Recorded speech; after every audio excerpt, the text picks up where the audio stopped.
La pratique montre comment faire et la théorie explique pourquoi on le fait.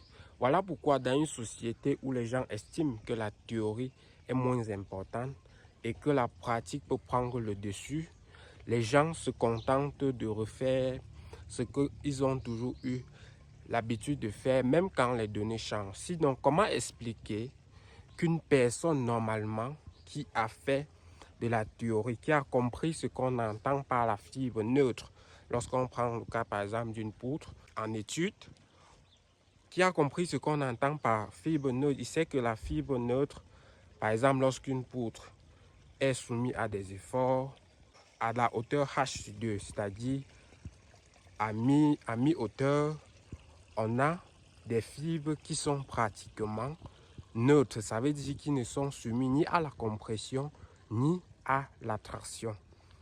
Et comment une personne qui a bien étudié, qui a compris cette notion, va se permettre dans une poutre de section 20 par 40, par exemple, de venir mettre des aciers à la hauteur H2, c'est-à-dire à la position de l'axe neutre, qui n'est en réalité ni comprimé ni tendu, parce que nous savons, on peut ajouter les aciers dans une poutre pour lutter contre la compression ou contre la traction, mais dans la majeure partie des cas, c'est beaucoup plus pour la traction.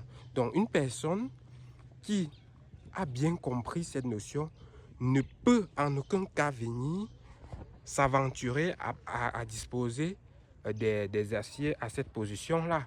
Parce qu'au quotidien, je vois beaucoup d'ouvrages et c'est très récurrent. Vous allez voir des planchers à corps creux où vous avez une poutre qui repose sur deux appuis. Ils vont venir mettre des aciers à mi-hauteur de la poutre. Vous voyez, ils disposent souvent soit 2-3 pas. Je me demande en fait à quoi servent ces aciers-là. Vaudrait mieux ne même pas mettre parce qu'ils ne servent absolument à rien. Lorsque vous ne respectez pas les dispositions constructives, autant mieux garder vos aciers. Voilà, ça permet peut-être au maître d'ouvrage d'économiser le temps que son investissement s'effondre. Pourquoi vous faites ça en fait? Expliquez-moi ce qui peut justifier ça. Je suis d'accord. Il y a des cas où on peut avoir des aciers en intermédiaire. Là, on parle des aciers de peau. Mais encore là, il y a des conditions, il y a des données.